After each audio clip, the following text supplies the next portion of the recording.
Hello, and welcome to the Apopka Museum's new podcast, Tater Talk, the podcast about Apopka. We will be interviewing locals about their lives and experiences in our city, and we wanted to start this not only as a way to give our community an opportunity to share their experiences, life stories, and sentiments about the city, but also as a resource for new residents or people thinking to move here, to learn about our history and culture. And we also believe that culture and history should not just be studied and seen on paper, but experienced. So this is something that will add to our sort of oral history and overall experience here at the museum. And we're located right here on 5th Street in downtown Apopka. We are open Wednesday to Friday, 12 p.m. to 5 p.m., and Saturday from 9 a.m. to 1 p.m. My name is Joshua, the first host of this podcast. I am from here, Apopka, and I'm a volunteer and member here at the Apopka Historical Society and Museum for about 4 months now, and we're very excited to put this out there for y'all. So without further ado, this is our first guest, my grandmother, Miss Susie Q, as she went by back in the day, but we call her Nana. So could you please introduce yourself, full name, where you were born, when, and where you were raised? My full name is Mary Ella Creech. I was born in Claremont, Florida on October 1957. And y'all lived in Ferndale. We lived in Ferndale, Yeah. which is a little bitty blink your eye and you'll miss it. That's out in the hills of Lake County, the only hills in Florida. Correct. Yeah.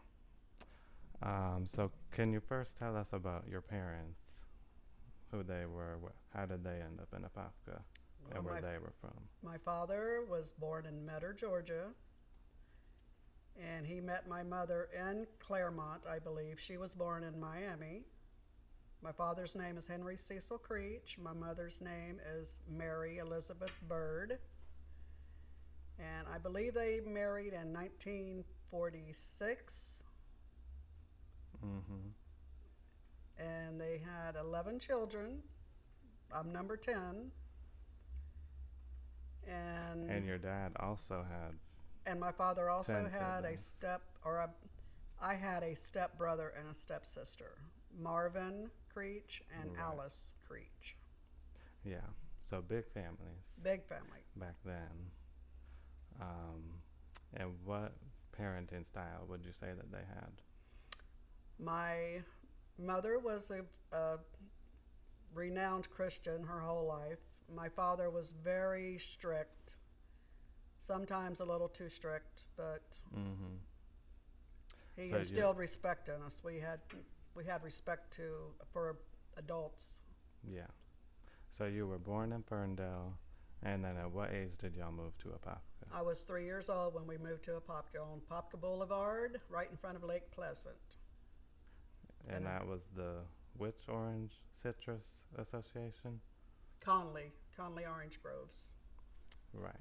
And my father worked for them for the whole time we lived in that house. And then we moved into the city limits of Apopka, where we thought we was in, like the big Orlando now. But back then to us, it was the biggest city we've ever seen in our life. Right. And that's like unbelievable for people nowadays Yes. who come to Apopka. Yeah. And it's a big old suburb. People nowadays want to go to those little towns. Right. Right. Yes. And how did your parents make a living? My mother was, of course, a mother, took care of the house and the children, and my father took care of groves for Conley. He went to I think 3 or 4 different groves and plowed them, fertilized them, and in the winter he had to go out and put out the smudge pots along all of the aisles, and he had to hook up a rain bird, and we used to play behind the rain bird, chasing it, getting wet in the summertime. It was pretty fun. Wow. So one of the most interesting questions for me would be, what was the sources of food back then? Because nowadays you just go to Publix, and people don't really realize how you got your food back then. Well, back in the day, you didn't have a whole lot of staples like you do nowadays. You pretty much grew your own vegetables and you raised your own meat. We had hogs, chickens, rabbits. I think that's it. And my dad went fishing a lot, so we had fish. And he would also catch turtles, and we would have turtle. Fried turtle or turtle stew, whichever way they wanted to fix it for us.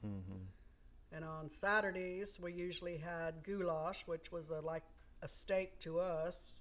The goulash, we just sit around all day Saturday watching cartoons and eating goulash. And it was really good. Yeah, that's just like the goulash you make nowadays? Yeah. Yeah. Well, hers was probably better than mine, but yeah. Right. Was that your favorite dish? Goulash, yes. Yeah. And fried chicken. And what was your chores and tasks as a child? I didn't really have chores until I was like 13. Really? And that's when we moved to South Apopka off of McCormick Road.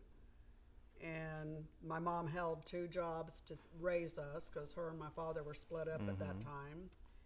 And me and my sisters would clean the house, do the laundry. We did not have a dryer, so we had to go outside and hang the clothes on the clothesline. Even in the winter, we had to do that. And when you went to get them off the line, they were stiff as a board. Right. You used a lot of softener back then. One topic I wanted to talk about was, we call this whole Northwest Orange County area Apopka nowadays, but really it was several different communities back then. You had actual Apopka, where South Apopka, downtown Apopka is nowadays. There was Plymouth, Piedmont, Zellwood, yes, and then Fisherman's Paradise, yes, which is where y'all moved whenever you were 10? Yes, 10 years old. Yeah, 10, somewhere around 10, 11. Yes, we moved to Fisherman's Paradise people area. don't know. Like, I only knew about that name from y'all, but people in Apopka nowadays don't know about that neighborhood and that it's its own little it was historic like the fishing community. capital of the world.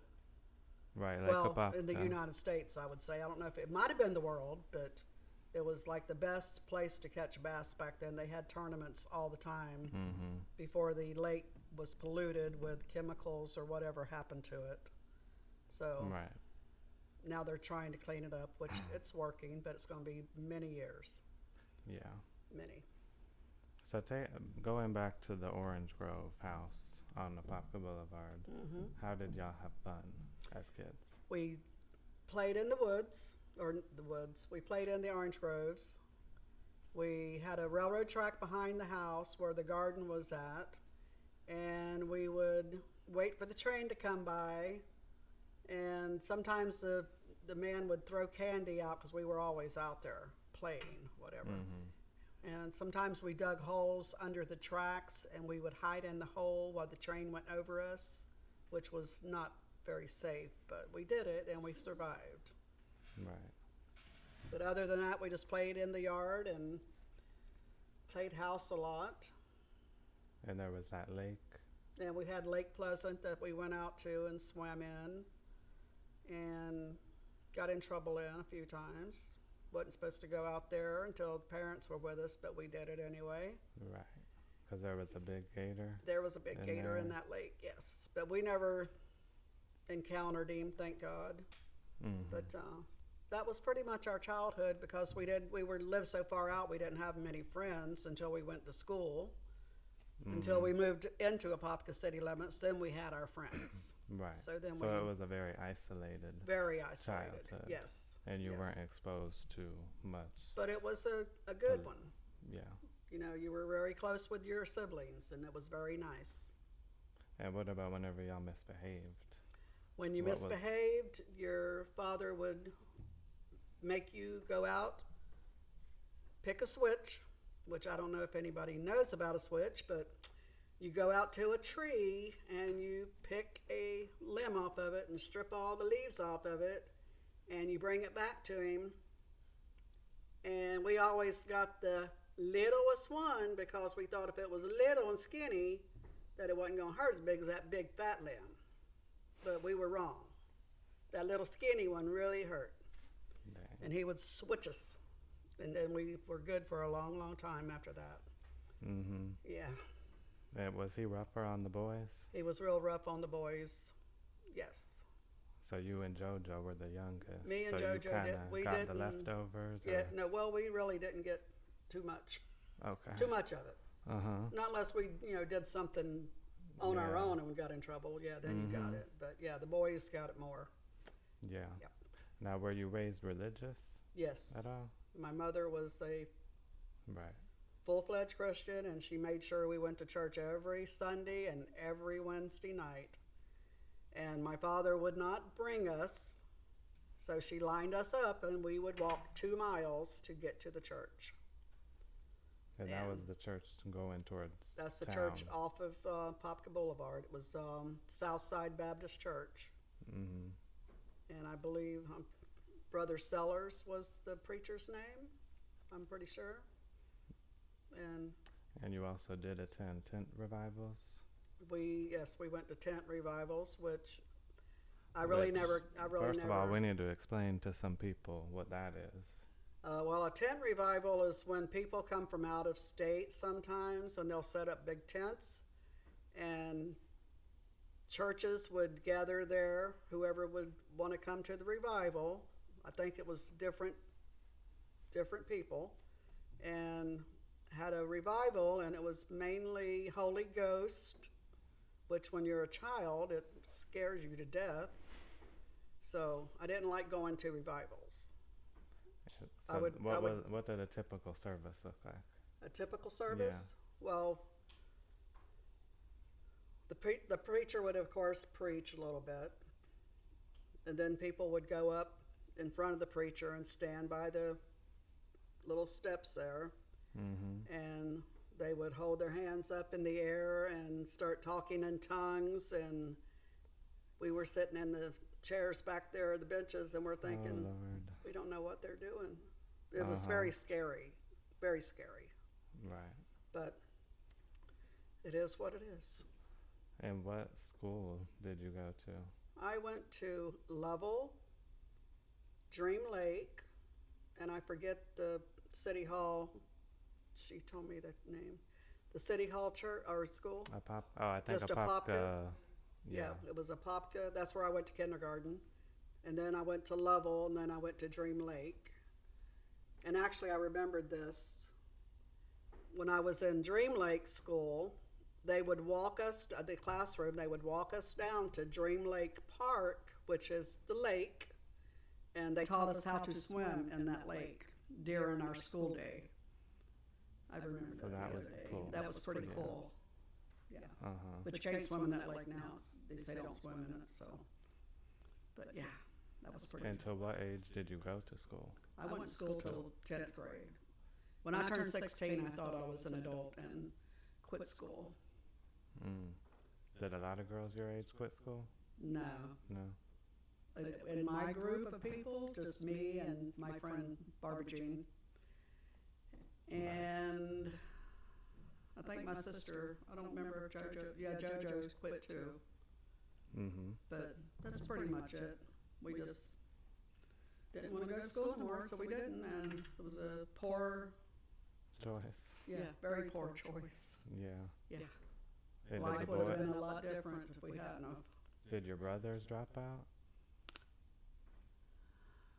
The only brother that actually graduated was with a GED, and I think that was I think it was Stanley, my oldest brother, I think. Oh, okay. But the other three did quit. Mm-hmm.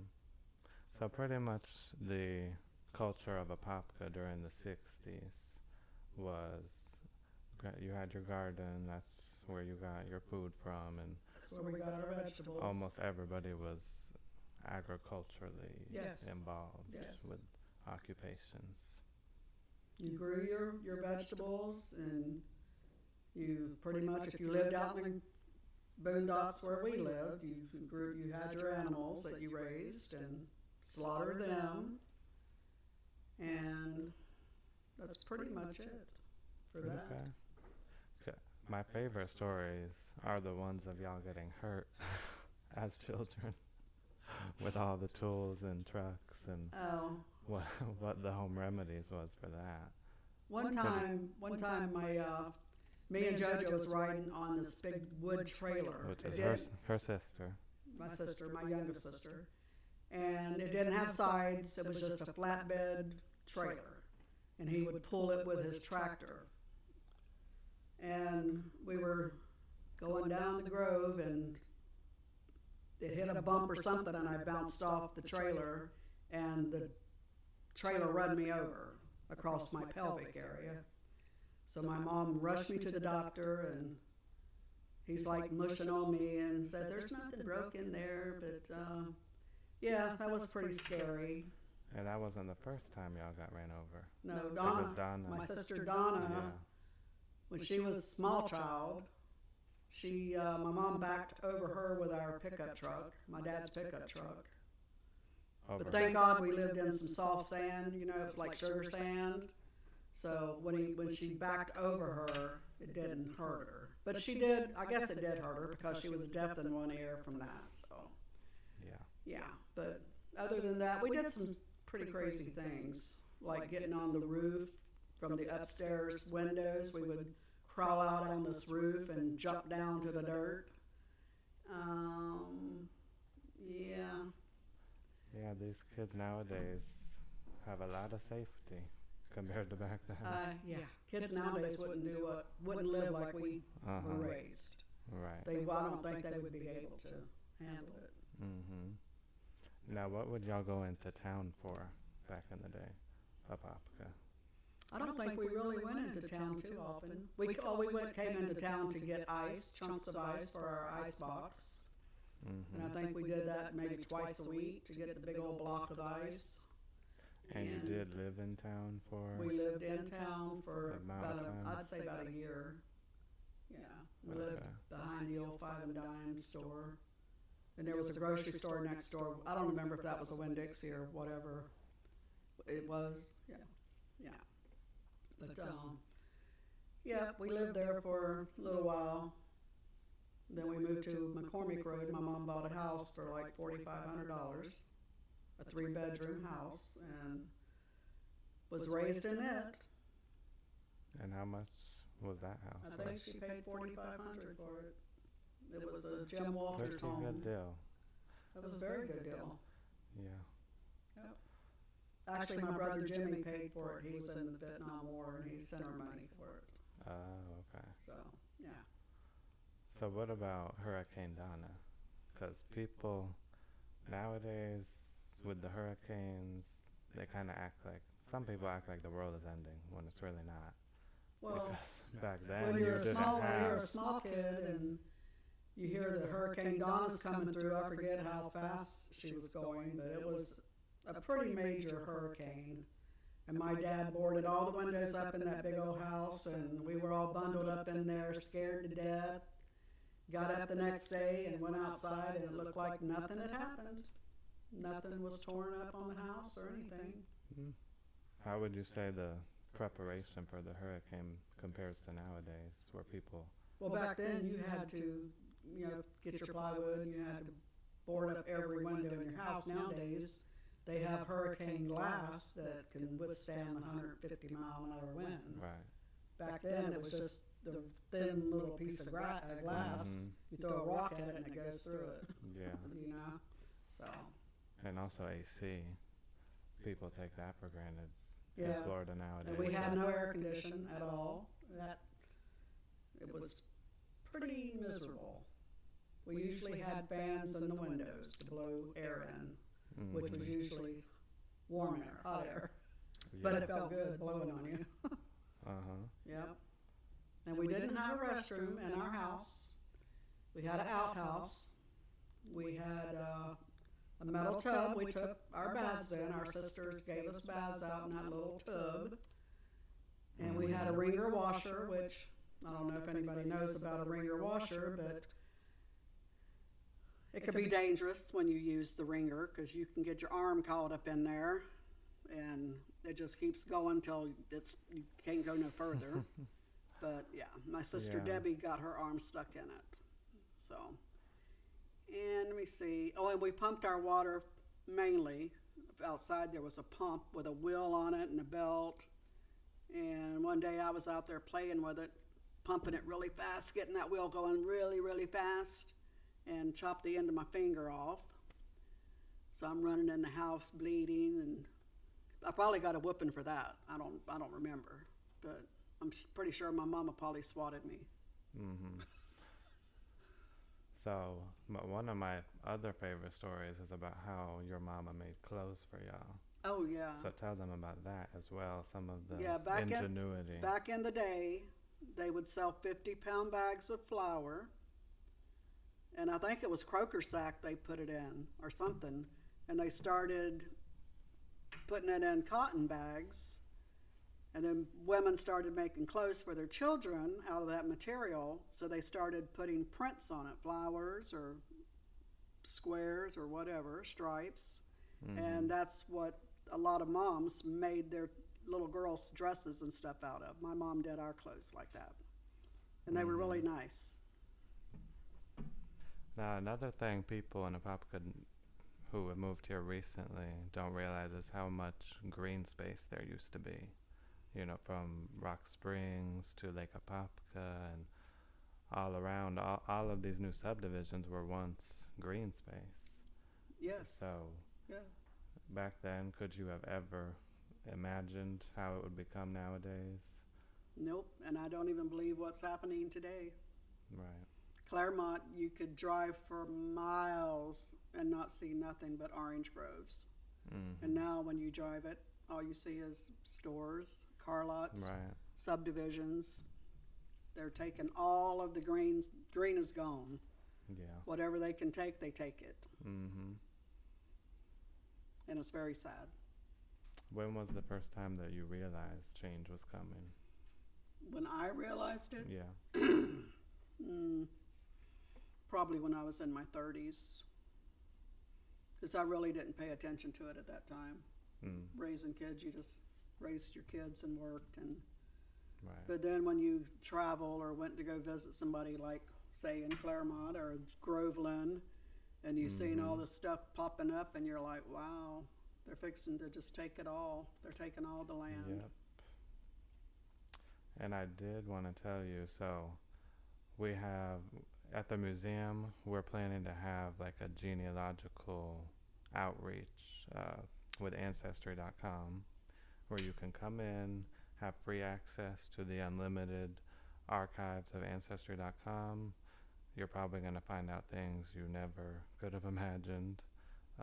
So me using that, I found out that our first ancestor in Florida was born here in 1821, the year that the U.S. took Florida from Spain. So that's about as old Floridian as you can get nowadays. I didn't know that. Yeah, in Alachua County, which is Micanopy, was the oldest inland town in Florida, established 1821. So I guess he was one of the first people born there. Yeah. And that was from your father's side. Yeah. I didn't know that. And before that, they were in Camden County, Georgia, which, if you know St. Mary's, St. Mary River, it's right on the border with Florida. So even before that, they were a few generations in Florida. Basically in Florida. I didn't know that. Yeah. That's interesting.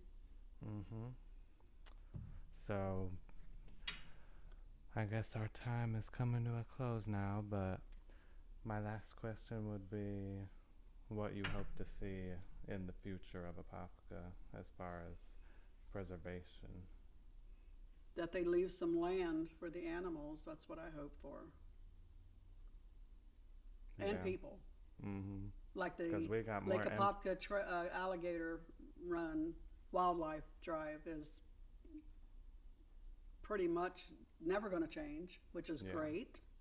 And it's a pretty good place to go and just relax and drive for 2 hours, checking out the animals and just enjoying it. It's a really nice ride. Yeah. Yeah. And it'd be nice whenever Lake Apopka is cleaned up. I hope I'm still around when it's there. Right. And, you know, doing things like this with the podcast, this helps share local sentiment, makes people aware of issues that they might not have even known about. So that's another big reason that we're doing this, because we have all this history and heritage that most people don't even hear about. Right. So we need to have something that they can come to learn about it, or else you lose a lot of information and knowledge of this land. Right. Because at the end of the day, I feel like the connection to the land is the thing that we're losing. Well, I wish my brothers were still alive. Stanley and Jimmy could tell you a lot of things. A lot. Mm-hmm. Yeah. I was really small for my memory of this growing up. Right. Right. Well, we hope that y'all enjoyed this first episode. If you are interested in joining the podcast or joining the Apopka Historical Society, you can message us on any platform. We are open to all. We plan on rolling out episodes every 2 to 4 weeks. So if you're interested, please let us know. We're trying to, showcase as many different Apopkans as possible. So just let us know, and see you next time. Thank you.